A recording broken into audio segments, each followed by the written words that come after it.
Hello, listeners, and welcome to the mid-season 2 Q&A. Because we're so special, we need to have 2 a season.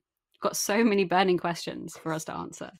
So my name is Morgan. I am the creator, writer, co-producer of the Attic Monologues, and with me today is me, Clohessy. I am the director, co-producer, script editor, general what if we make this worse person. Writer wrangler. We've always got to include that one. That as well. And we are here to answer some of your questions. Exciting. So I will be reading the questions, as the majority are for Morgan. I will be attempting to give coherent answers, but it is before my usual wake-up time on a Friday, so we'll see how that goes. I say as if it's not 12:30 p.m. in the afternoon, but here we are. Okay, so our first question is from Anonymous on Tumblr. This question is for Morgan.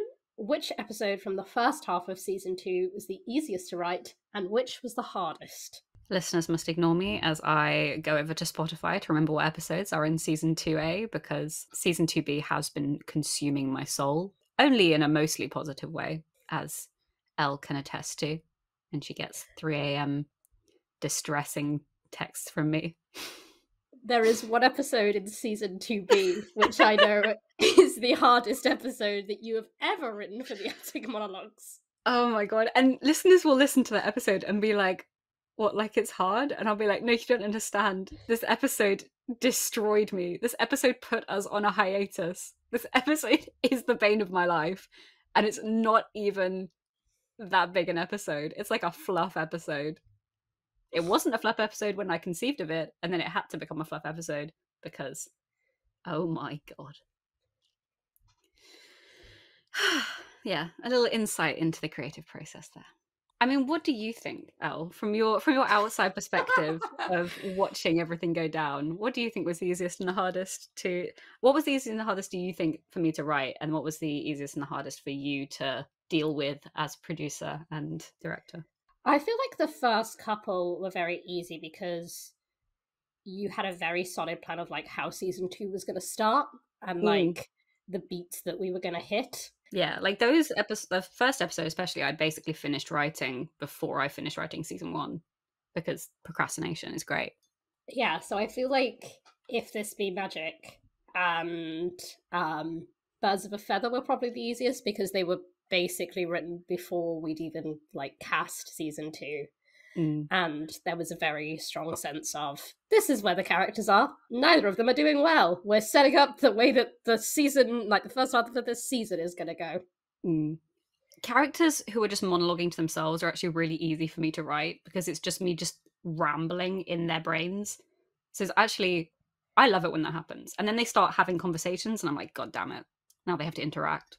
I feel like maybe episodes 4 and 5, so Shelves of Stone and Welcome to Jura might have been the hardest because it was more like lore-droppy episodes where like you had to balance this needs to be an episode and things need to occur with we are giving the audience important information about key places for the rest of the season. I think especially Shelves of Stone because it's like we haven't really heard that much about the library. We've just had one episode about it. And I feel like balancing how I thought it was going to be sound designed with how I was writing it, considering that etiquette is being broken in this episode. These 2 characters are just fully having a very loud conversation in a library.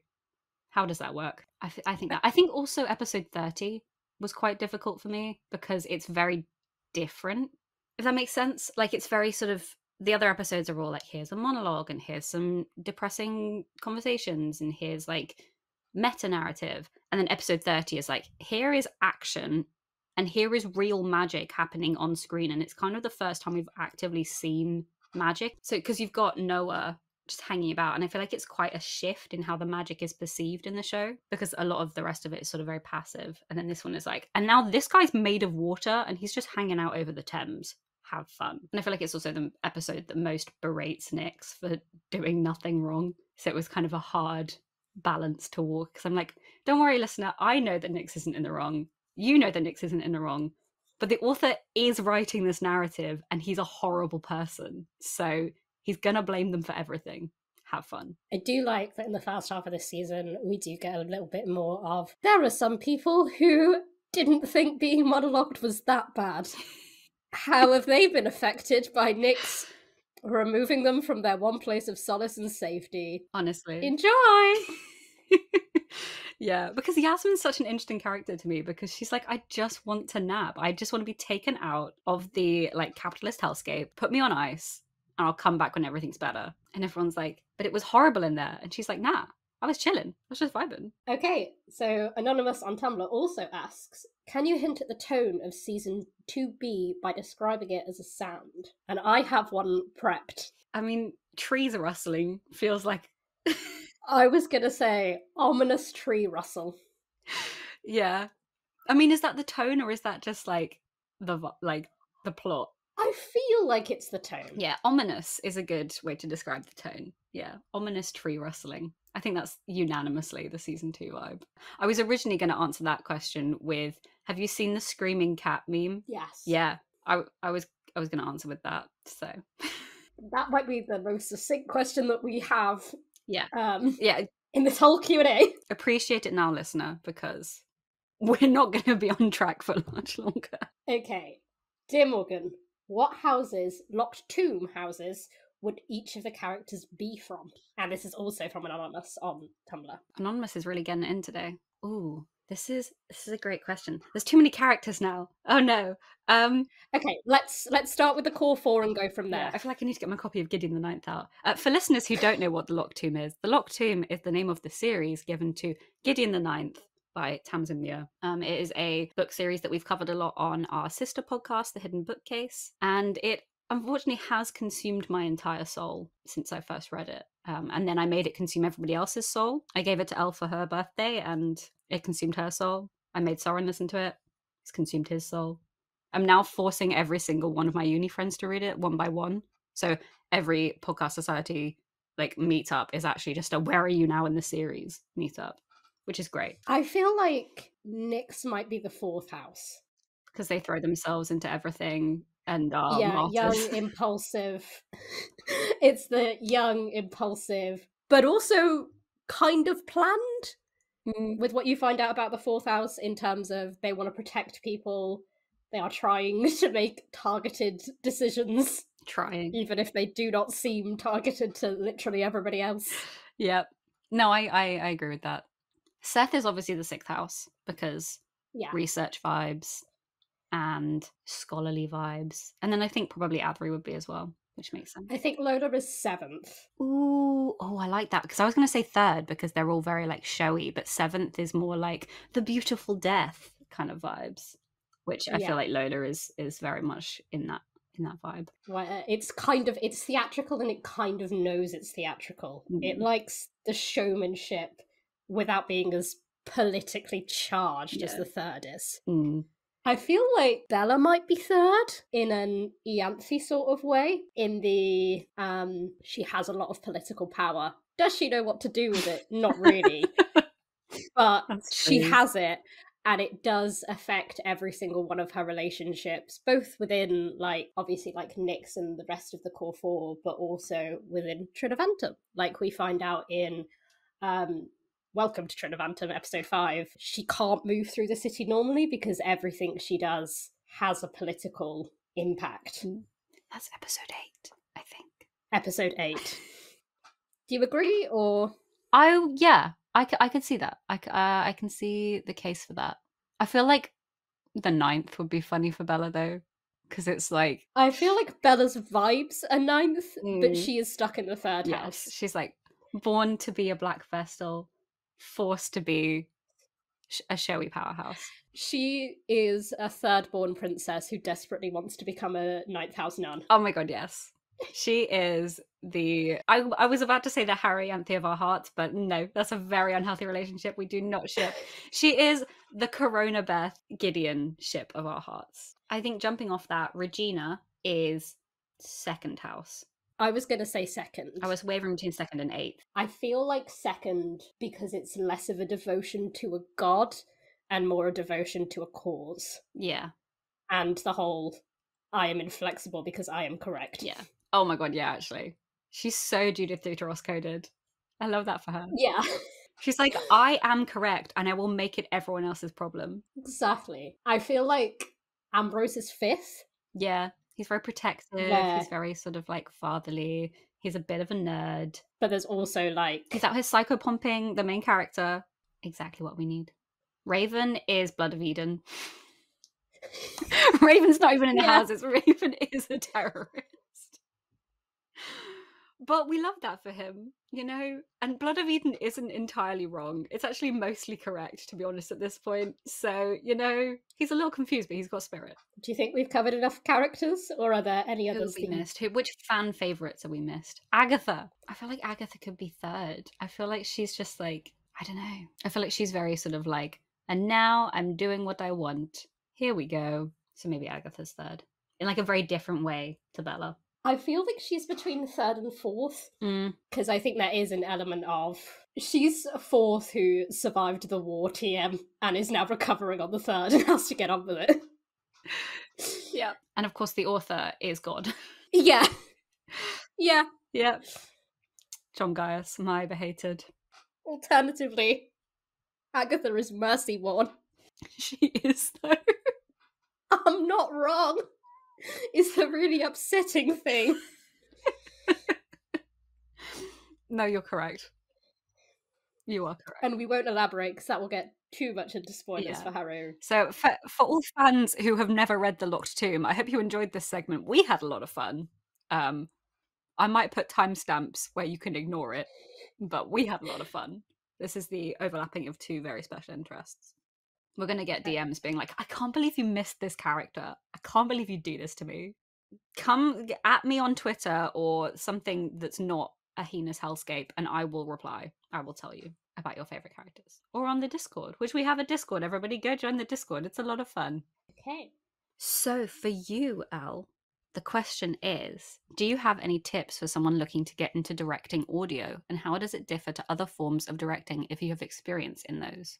So the first answer, which is the easy one, is I do not have any experience directing anything other than audio/radio drama.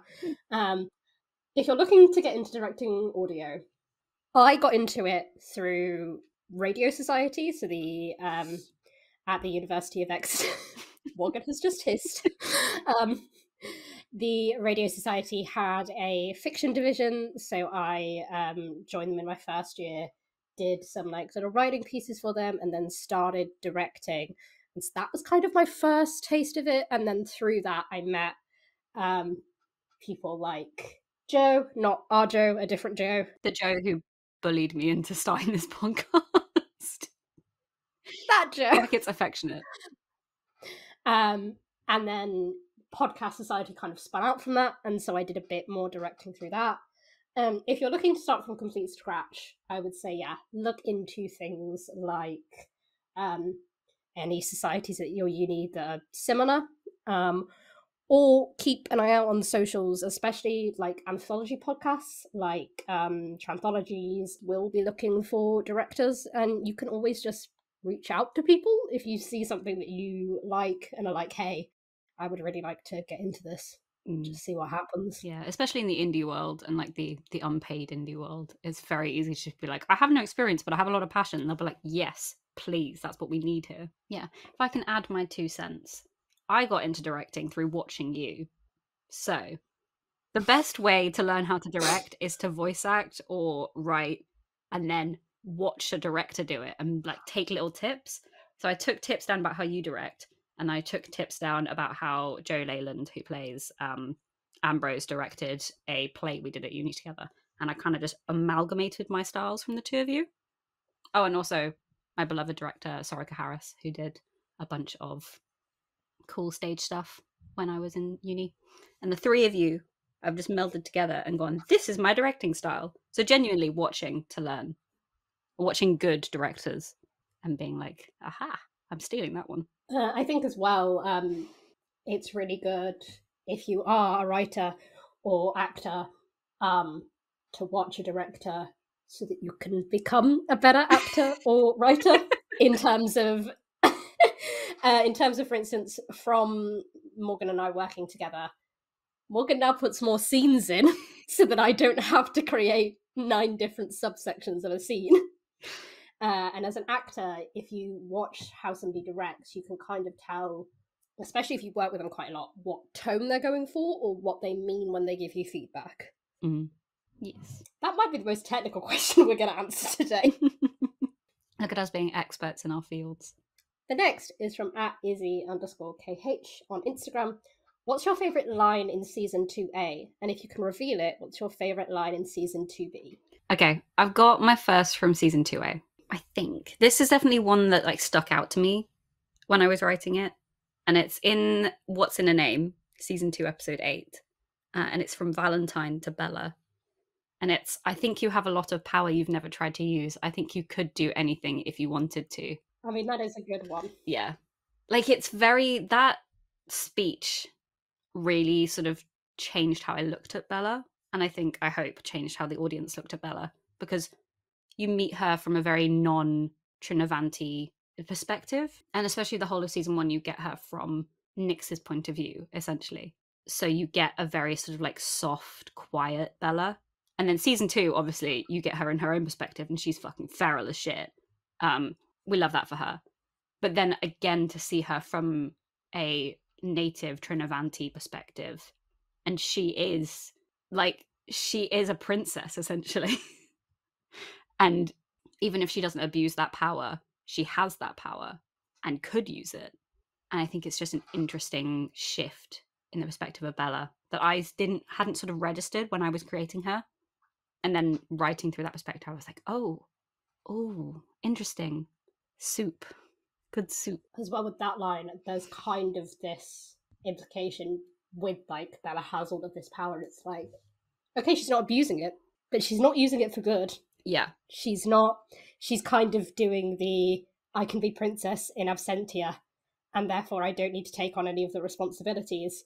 And it's like, yeah, as an individual, that's a completely valid choice. But then you look at what's happening to Trinovantum and you kind of go, oh, you have the power to make changes, but you don't have the confidence yet. You could fight your mother if you had like a little bit more self-confidence. This is the issue, and this is why Bella is dangerous. It's because she has all this power, but she has no self-confidence and like no faith in herself. And she's very, I think when I was creating her, if anybody knows what the Enneagram is, she's very much a 9-wing 1 or a 1-wing 9, which means basically that she is very absent from her own life and inherently thinks that she's a bad person. She's very, especially in season 1 and the beginning of season 2, she's very passive. Things happen and she goes, oh, damn, that happened, didn't it? Maybe we could just ignore it. Yeah, if I just ignore everything, eventually everything will go back to how it was, right? Right? Right? And I love her for that, but also bestie. One of my favourites, in a slightly different tangent, is you're giving up, giving in. I am not conceding. This was not a war. Love should not be. This is simply the last step in the dark. I must trust in Noah and follow his footsteps. Yes. Because we've talked about the sea gaze for so long. Seeing them in canon was great, and I think it's also a really interesting perspective that Nyx hasn't had before, where this first half of the season is Nyx getting confronted with the different ways people go to magic, and to see Noah and Lionel, who've had such a terrible experience with the one who waits below, and Lionel then go, oh no, like, I'll pledge myself to him, like, it's no big deal, I'll get over it. And Nyx is kind of like, excuse me? You mean you can just kind of, run through the 5 stages of grief and end up at acceptance and move on? When Nyx themselves is very much caught up in the, like, anger and bargaining stage, where they're like, maybe if I tell the universe I don't want this power enough, they'll leave me alone. And yeah, I think it's also just a beautiful line, because we don't get many healthy relationships in the Attic Monologues. What? This might be the healthiest in terms of not actively lying to each other. You know, I love that for them though.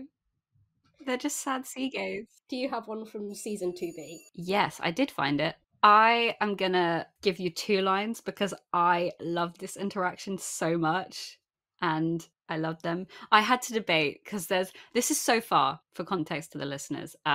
There is a bit in episode 31, but I am gonna save it for the listeners so that they can experience it in real time, like I did, because I've been waiting to write it for such a long time. Episode 33. This is just after some distressing things have happened. And Adri goes, "You are not fine. You look like you're going to faint. Sit down, eat a muffin." And Ambrose goes, "Would you consider that cannibalism from a scholarly perspective, since it has a bit of my soul in it? Because I love them, Your Honour. They're so soft, but they're also so, like, frustrated at each other in, like, a very cute way. And, yeah.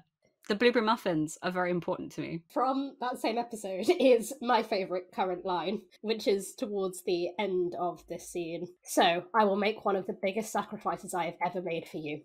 I will serve food, do the dishes. Maisie can handle coffee and tea on their own, but I'll only do it if you promise me a minimum of 3 hours sleep." Because as somebody who has worked so many years in customer service, that is truly the greatest act of love that can ever be done, I believe. Mm-hmm. And also 3 hours is such a low bar, but they have to set it there. Well, I also feel like the 3 hours is because Athri knows that after that they will start biting customers. And so it's like, it's for both of us. They need to hire more people. Well, they tried. And They tried. Whoops. So from @Sharpsnooter, also known as Kit, also known as Sam, if you could put the Attic Monologues characters into the world plot of any other audio drama, which do you think would be the best and worst case scenario? Does anything good happen in audio dramas? No, not really.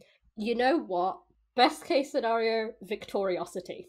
Okay, make your case. My case is the world is a little bit terrible in that, but it's more kooky, fun, whimsical things work out in the end.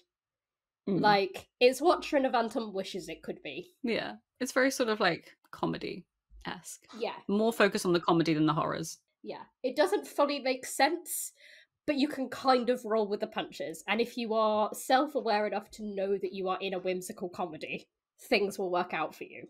So I feel like if our core four, let's say, leaned into the meta-narrative, I feel like they would be okay. Yeah. If they could just accept what genre they were in, they would be thriving.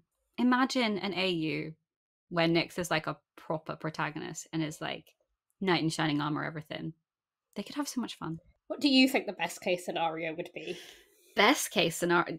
Do you know the podcasts I listen to? It's not good in any of them. Although, I'm going to be honest, I actually think that they would do really well in the Magnus Archives. I think each of them would be very powerful in their own field and just kind of thrive. See, I feel like season 1 characters, Magnus Archives is the worst. Because they are all not doing well enough, and I feel like season 1 core 4, they're all getting taken by different powers. Like, none of them are stable enough to take the power in their own right, they're all just getting gone. Yeah. Possibly season 2 onwards, I could see, maybe season 3 onwards. Because season 2, they're learning. They're growing. But I feel like season 1, no, they're all getting eaten by different things. Yeah, fair. I think they would thrive, personally. I have faith in them.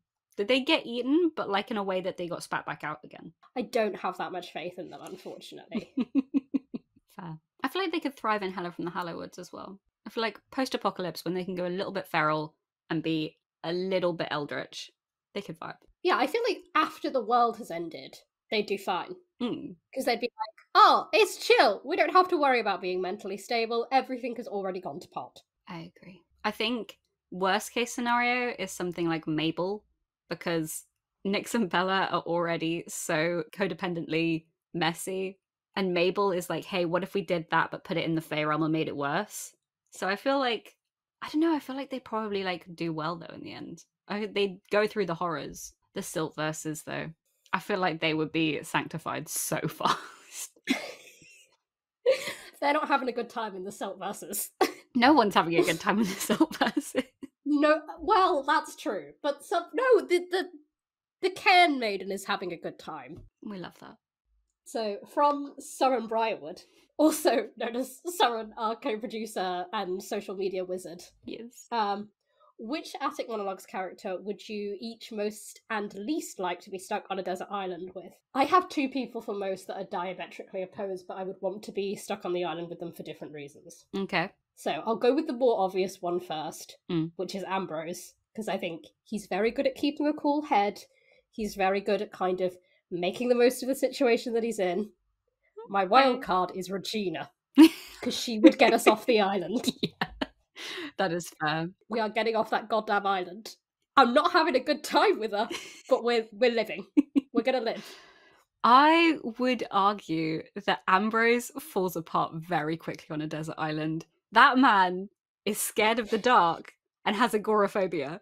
He's not doing well. I think he'd be great for like the first 5 minutes. He'd be like, I'm going to keep it together, I'm going to keep it together. And then there'd be like switch and you'd be like, oh no. Least likely, I feel like I would want to drown Raven. Because I feel he would be both useless and making snarky quips whenever you try and do anything useful. And maybe that is just the part of me that plays Agatha coming out, but I think I'd have to drown the bird. No, that's so fair. I agree.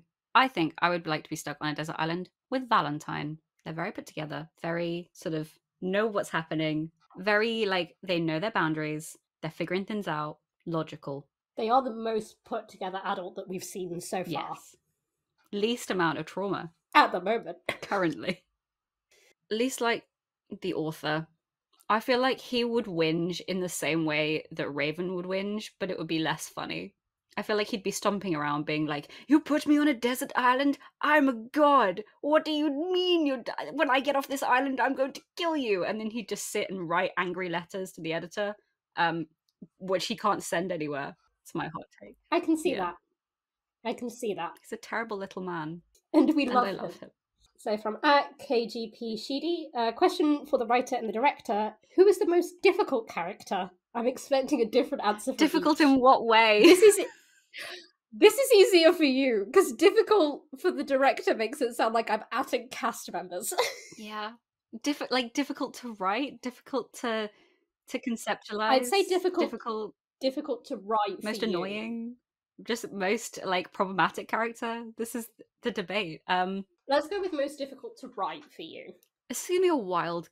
I mean, we both know that there's one character who I wrote into an episode and then it had to write out of an episode because I didn't know how to write her because I didn't understand what her character was doing there. So that unnamed character. That was a fun few months. I will reveal this to the listeners after season 2 is over, I think. But I'm going to wildcard it. I'm going to say Seth is really hard for me to write because he's very internal in a way that means you don't really have a grasp on him. Like he seems like he's the most put together one and he seems like he's like got it all sorted and he's very mentally stable. And so I haven't really dug into him yet because I haven't needed to. And so when I come to actually writing him, it's hard for me to get a grasp on him because he's quite sanctimonious, but like not very at the same time. And it's like a weird balance that I really need to dig into more and sort of write in his perspective for a bit. Yeah. Because I remember when you were writing season 1, we got like halfway through the season and you were like, oh, I need a scene where it shows that Nyx and Seth are friends, because at the moment it's just been Seth calling Nyx out. Because I do think that Seth and Nyx have the least close relationship out of the core 4. I think they're sort of like they are very good friends and they know each other very well, but in the sort of way where they wouldn't be friends on their own. Like they are definitely friends, but they are friends in the group. And so I think because Nyx doesn't understand him very well, I don't understand him very well. And I need to. So, I mean, I've been digging into him a little bit in season 2 because it's very easy to write him in the core 4 perspective and very easy to write his dynamic with them because they are, you know, these friends who have been friends for like a solid amount of time. They have a very set dynamic. And then as soon as I take him out of that dynamic and I try to have him flirt with another character, for example, I'm like, who are you now? I think as well within the core 4, Seth plays the part of the fun straight man a lot of the times, where the rest of them are such big personalities. He's the one being like, okay guys, the bit is over. Yeah. And so then taking him out of the chaos group and being like, What is your brand of chaos that goes undetected because you are friends with actual chaos gremlins? That's so true. I can't wait for him to break. I'm so excited because I think he's so fucked up on the inside. I am so excited for it. I think that he could commit war crimes, and I love him. You can cut this out because this might be spoilers or whatever, but we both know we're thinking about season 3. Season 3, season 4. Just get him out of there. Let him be unstable. Release him from the cage. Exactly. So yeah, that is my most difficult character. What about yours? I'm going to say Ambrose. Ooh. Because from a directing standpoint, he is trying to be 7 things at once. When Nyx first meets him, there's very much this expectation that he is the put-together adult. He is the mentor TM. He is the one who has seen it all and has like come out the other side and is going to shepherd the characters into whatever. And then we see him with Bella, where he's kind of more like a father figure because she doesn't really have any useful parental figures. But we can also see he's the kind of dad who lets you get away with actual murder because he's like, oh, but she'd feel bad if I yelled at her. So sometimes I let her go unchecked and problems occur. And at the same time, he is a deeply traumatized man who has been put into a situation that is going to re-traumatize him. And it is a trauma that he has not shared with Nyx and Bella for understandable reasons, that for the majority of his relationship with Bella, she was a child. And with Nyx, he's just met this person. And so from a directing standpoint, it's kind of difficult to tread the line between here he is giving lovely mentor feedback but he is still haunted by the horrors. He contains multitudes. He does. Yeah.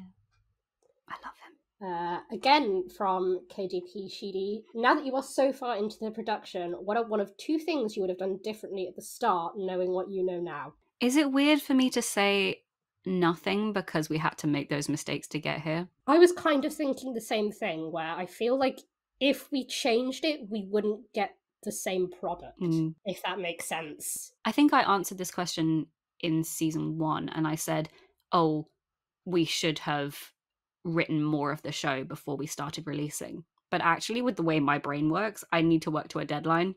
So having to write the episodes so that as soon as we finish recording an episode, my next episode is due, definitely worked as a model. We learnt from season 2 that me trying to write a backlog of episodes before we start recording does not work. So yeah, that was my main one where I was like, maybe I'd change that. And like for other people, it's definitely stressful. And if it's not how your brain works, don't do it. But it worked for me. You know what? The one change I would have made, the fact that we started out with Facebook Messenger groups instead of on Discord, because that was stressful. Because we were still structuring it like we were in theatre at uni. And that was the only way we'd sort of learned how to do things. And so we were like, cool, we've got a Facebook Messenger chat for the prod group. We've got one for the cast. We'll organise everything through this. Nope. I think in a similar vein, the one thing I do differently is chase up with scheduling. In terms of, obviously, this is a passion project for a lot of us.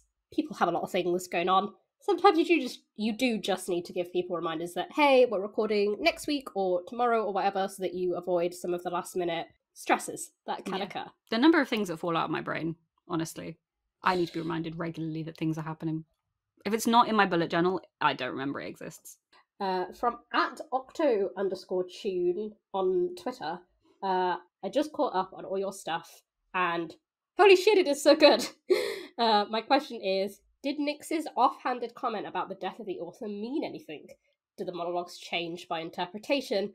I was re-listening and I have to say, when I saw this comment, I literally had to sit down because I was like, what do you mean you marathon this show and you're re-listening to it? This is, I'm gonna have a little breakdown in a corner. So that was really cool. Hi, welcome to the show. We're all very crazy here. Yeah, so yeah, we see your comments and they make us flap our hands, and yeah, thank you very much for your nice words. But with the question, I feel like Nyx's interpretation colours certain things, which we've explored in the first half of season 2. In the Nyx kind of assumes that everyone is having a terrible time and needs to be freed. because Nyx doesn't have the context of the rest of their lives. Yeah. So I think it's less reinterpretation and more recontextualization. Yeah. Is where it falls apart for Nyx, in that, yes, these monologues are true in what they say, but they might not say everything. I feel like I can sort of slightly word of God this, because I don't know if we're ever actually going to explicitly say it in the show, but the way the monologues work is that they're basically preserving a person in their most dominant emotion when they are taken. So, for example, we have Raven, who is full of rage, and so he is locked in this cage of rage and essentially experiences nothing but rage in this like bubble of time for 15 years. And so when he gets out, it's the only thing he can remember how to feel. Whereas Agatha, for example, goes in and all she's feeling is fear. And her whole monologue is just about like the fear of everything that's happening and not understanding what's happening. And so when she gets out, she reacts in the opposite way by refusing to feel fear and only feeling rage, which we love for her. But yeah, so the death of the author thing is more sort of like this sort of question of whether Nyx is in charge or the author is in charge and how much free will exists. And the fact that, honestly, we're never going to answer that question because it's this sort of tug of war battle between the two where you're never really sure how much is your own influence and how much is the omnipotent God who's watching your life. How much is he recording it and how much is he shaping it? We will never really answer this question. So, Nyx manifesting death of the author may influence events, may not. But thank you so much for the question. Yeah. It's a very juicy one. Yeah, I love it when people are like theorizing, because I'm like, ho, ho, ho. Yeah, like we had somebody in the Discord who was theorizing about the trailer episode, the one that we did back in the beginning of season 1, and I was like, somebody's actually listened to that. And honestly, you're kind of correct. The vibes. Who is in the trailer episode? This is a great question. So we have a question from, I believe, I got sent this by our social media manager very late last night when we were on the phone call. He was like, "Oh, there's another question." I believe this is from Drew, who plays Raven. And it says, what D&D class and D&D subclass, if you want to go that extra, would each of the TAM characters be? We did answer this question for the core 4, I believe, in season 1. But there's a lot more characters in the show now, so we can keep going. I have not yet played D&D. I have the vaguest ideas of what the classes are. So why don't I throw the characters at you, Morgan? Okay. And then... Okay. The thing is, though, that we did these in the rewards for... Some of them, we did them in the rewards for the Indiegogo campaign. And it is very possible that I will answer differently here. But it's all based on vibes. So if you have access to the character profiles from the Indiegogo, take it with a pinch of salt and bridge somewhere in the middle. Raven. Okay, I do remember this guy. He is a paladin. I believe I said he was an Oathbreaker paladin. So he's very sort of like righteous and on a path, but also has maybe fucked up a little and lost sight of his journey. Okay, I think I'm going to try and go for characters that I don't think you've sent character sheets out for. Regina, ooh. I feel like she would also be a paladin, but for like a more like played straight kind of vibe. Like she's like a lawful neutral paladin who's very sort of like, this is my quest, this is my journey. I am correct and no one else is correct. Yeah, fun fact I've just realised, Regina is lawful neutral. Bella is also lawful neutral, but in a very different way. We love the family resemblance. Yeah, they both have very strict internal codes that no one else understands. Lionel. The thing about this show is it lends itself very easily to paladins, warlocks, and clerics because everybody's believing in things way too hard, and that's kind of the whole magic system. So I think Lionel is a cleric, but like a light cleric, or somebody who's very sort of just like, I am into doing what other people want because I'm here for everybody. In the same way that Ambrose is, but slightly more unmoored and unhinged because he has less people to care about overall. Because everybody else he loves is dead. Okay, I'll throw you 2 more characters because you have said the belief system means we've got a lot of the same types of guys running around. Sam. Sam's whole thing is being the NPC in the background that does not want to be there. He's got 10 hit points and the heroes have just walked into town and he's like, oh fuck, we're all dead. Cool. I will be accidentally backhanded and immediately killed in the middle of a fight scene. I think I'm going to stick with that. And finally, Yasmin. She also does not want to be here. I feel like she's a warlock. She's like, I'm here against my will. I don't know how I got my magic, but I'm keeping it now because it's mine.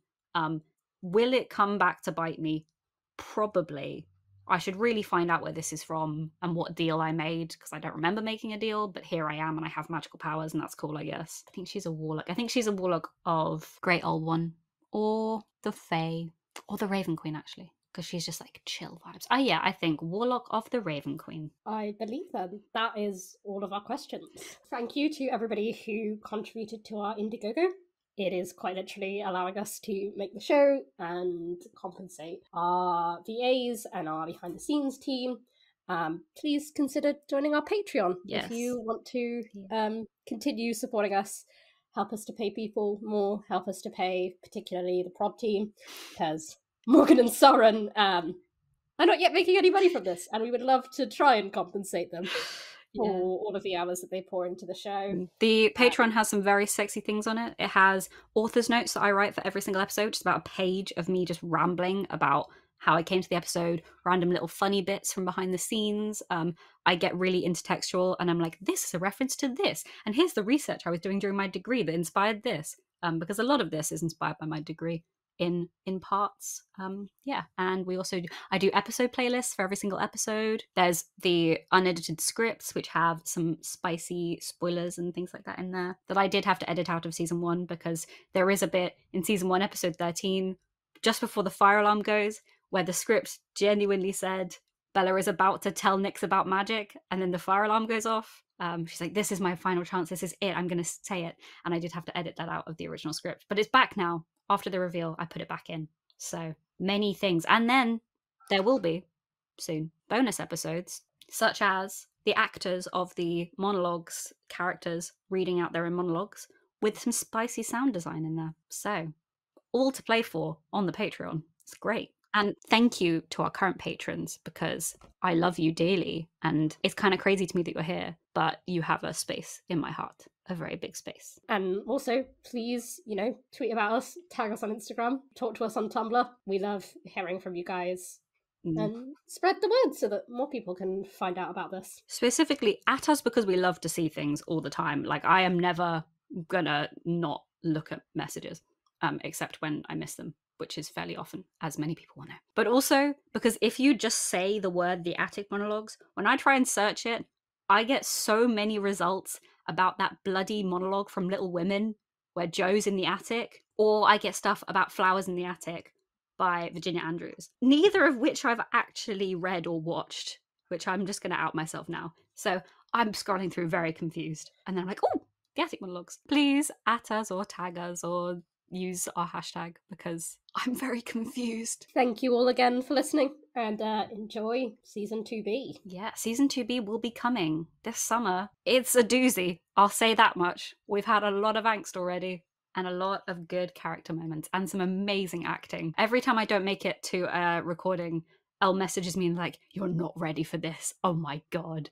And I'm like, oh no. I'm like, I'll be fine. And she's like, no, you won't be. You won't be. I'm like, what do you mean? So if I'm going to get whelmed, I feel like the listeners will get whelmed.